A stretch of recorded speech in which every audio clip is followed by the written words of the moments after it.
আজ আপনাদের সাথে শেয়ার করব মেলবেট পেমেন্ট কোয়ারি এর ইম্পর্টেন্ট আপডেট। বর্তমানে মেলবেট ব্যবহারকারীরা খুব বেশি ডিপোজিট সমস্যার সম্মুখীন হচ্ছেন।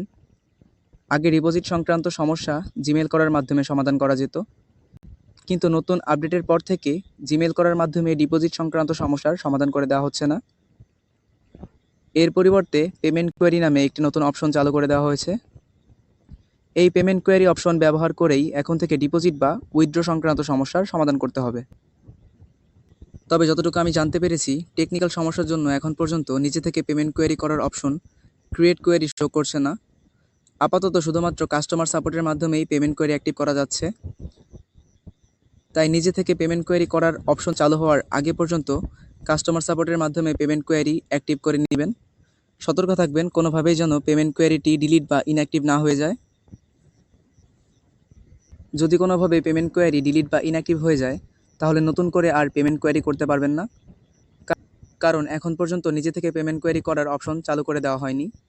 যাই হোক, মেলবেট পেমেন্ট কোয়েরি এর নতুন কোনো আপডেট আসলে আমি আপনাদের জানিয়ে দেব।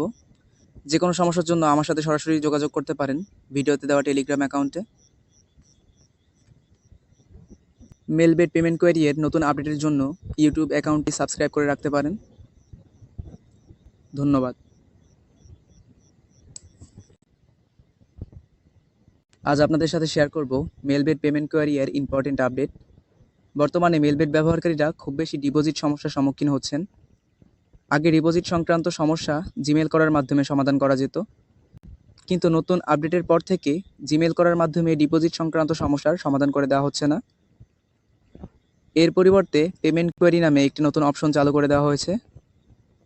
এই পেমেন্ট কোয়েরি অপশন ব্যবহার করেই এখন থেকে ডিপোজিট বা উইথড্র সংক্রান্ত সমস্যার সমাধান করতে হবে। তবে যতটুকু আমি জানতে পেরেছি, টেকনিক্যাল সমস্যার জন্য এখন পর্যন্ত নিজে থেকে পেমেন্ট কোয়েরি করার অপশন ক্রিয়েট কোয়েরি শো করছে না। আপাতত শুধুমাত্র কাস্টমার সাপোর্টের মাধ্যমেই পেমেন্ট কোয়েরি অ্যাক্টিভ করা যাচ্ছে। তাই নিজে থেকে পেমেন্ট কোয়েরি করার অপশন চালু হওয়ার আগে পর্যন্ত কাস্টমার সাপোর্টের মাধ্যমে পেমেন্ট কোয়েরি অ্যাক্টিভ করে নেবেন। সতর্ক থাকবেন কোনোভাবেই যেন পেমেন্ট কোয়েরিটি ডিলিট বা ইনঅ্যাক্টিভ না হয়ে যায়।